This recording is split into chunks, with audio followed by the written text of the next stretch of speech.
খুলনার তেরখাদায় সনাতন ধর্মাবলম্বী বাক প্রতিবন্ধী এক গৃহবধূকে গণধর্ষণের প্রতিবাদে ধর্ষক লাইভ মেম্বার সহ অন্যদের দ্রুত গ্রেফতার করে দৃষ্টান্তমূলক শাস্তি, ধর্ষণকারীদের আশ্রয়দাতা উপজেলা চেয়ারম্যানের পদত্যাগ এবং থানা পুলিশের নিষ্ক্রিয় ভূমিকার কারণে ওসিকে প্রত্যাহারের দাবিতে মানববন্ধন করছে সাধারণ ছাত্র সমাজ। শেখ মাহবুব আলমের রিপোর্ট। ধর্ষণের ঘটনায় এনায়েত মজুমদার নামে একজনকে গ্রেফতার করা হলেও অভিযুক্তদের বিচার দাবিতে উত্তাল হয়ে উঠেছে ছাত্র সমাজ।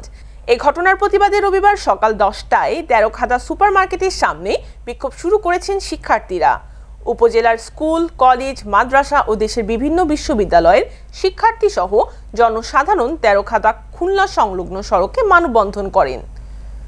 মানববন্ধনে বক্তারা বলেন, ধর্ষণকারী লাইভ মেম্বার সহ অন্যদের দ্রুত গ্রেফতার করে দৃষ্টান্তমূলক শাস্তি এবং ধর্ষকদের আশ্রয়দাতা উপজেলা পরিষদের চেয়ারম্যান আওয়ামী লীগ নেতা আবুল হাসান মুসাল্লির পদত্যাগ সহ থানা পুলিশ নিষ্ক্রিয় ভূমিকার কারণে ওসি সর্দার মোশাররফ হোসেনের প্রত্যাহারের দাবি জানান।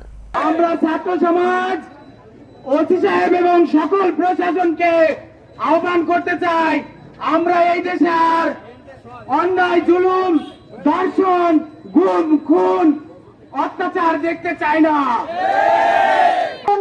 আমরা কেউ কিছু বলতে পারিনি যখন আমরা ছাত্র সমাজে করেছি এবং এই স্বৈরাচারীকে বদল করতে পেরেছি। এই সামান্য অতীত আমাদের 2 দিনের ব্যাপার।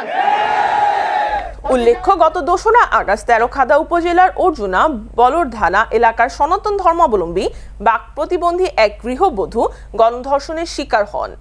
এই ঘটনায় থানা পুলিশ নীরব ভূমিকা পালনের পর ছাত্র জনতার চাপের মুখে অবশেষে মামলা নিতে বাধ্য হন।